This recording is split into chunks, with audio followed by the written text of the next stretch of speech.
Bienvenidos. ¿Alguna vez se han puesto a pensar qué es lo que hace que una promesa, una simple palabra, se convierta en algo que la ley puede exigir? Bueno, hoy vamos a desarmar ese mecanismo. Vamos a meternos en el mundo de las obligaciones y los contratos, que son, básicamente, el plano maestro que transforma las intenciones en acuerdos con peso legal. Esa es la pregunta del millón, ¿no? Y la respuesta no es magia, para nada. Es una estructura legal, muy bien pensada, que le da poder y seriedad a nuestros acuerdos. Así que, arranquemos. A ver, para empezar, tenemos que entender la pieza clave de todo este rompecabezas. Hay que pensar en la obligación como los cimientos. Sí, los cimientos sobre los que vamos a construir cualquier tipo de acuerdo legal.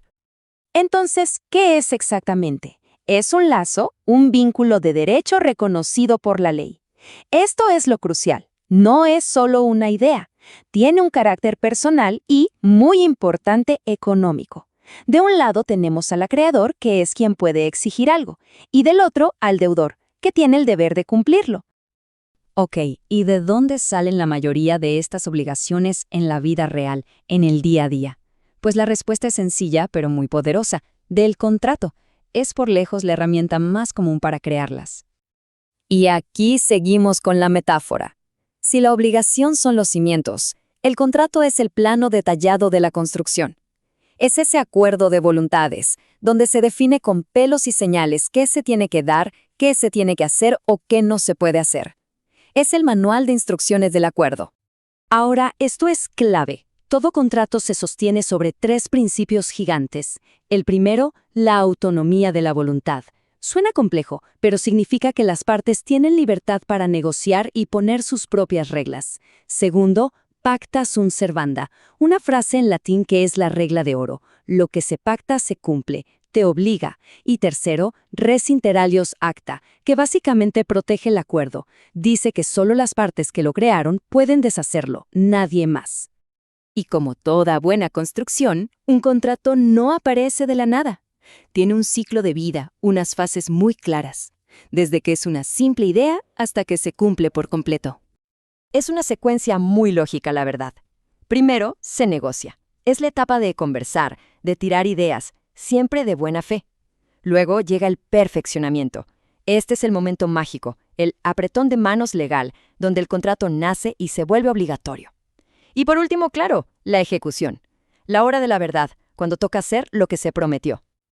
Pero ojo, no basta con tener un buen plano y empezar a construir.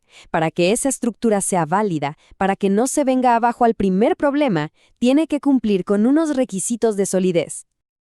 Y aquí es donde entra lo que podríamos llamar la inspección estructural. Vamos a revisar si el contrato está bien hecho, si cumple con las normas para ser legalmente fuerte y exigible.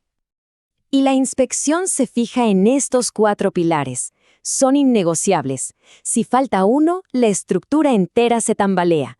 Se necesita capacidad para obligarse, un consentimiento que sea libre, sin presiones. Y por supuesto, tanto el objeto del contrato como la causa, o sea, el porqué, tienen que ser legales. Y de esos 4 pilares, hay uno que es el rey, el más fundamental de todos, el consentimiento. Porque un contrato, en su esencia más pura, es un encuentro de voluntades libres. Si no hay un consentimiento genuino, pues en realidad no hay acuerdo. Bien, pero ¿qué pasa si esa inspección revela grietas? ¿Qué ocurre cuando nos damos cuenta de que ese consentimiento no fue tan libre como parecía? Bueno, ahora toca hablar de las fallas estructurales. La ley usa esta palabra viciado. Cuando el consentimiento está viciado, es como decir que está contaminado, que algo lo ensució e impidió que la voluntad de una persona se expresara de forma auténtica. El primer vicio es el error. Y no es cualquier equivocación, es un malentendido de fondo. Imaginen creer que se está comprando una casa en la playa cuando en realidad es en la montaña. Ahí no hay un verdadero encuentro de mentes, hubo un error esencial. Luego tenemos la fuerza. Este es bastante directo. Es cuando alguien es obligado a firmar, ya sea por violencia física o por una amenaza grave. Obviamente, ahí el consentimiento no es libre, es un acuerdo que fue impuesto, no elegido. Y el tercer vicio es el dolo. Esto, en buen español, es el engaño intencional. Es cuando una de las partes usa mañas, mentiras o trucos para que la otra acepte un trato que, de saber la verdad, jamás habría aceptado. Entonces, la gran pregunta, si una de estas fallas estructurales está presente, ¿qué pasa? La consecuencia legal es la nulidad. El contrato puede ser invalidado. Es como si un juez dijera, esto nunca existió legalmente.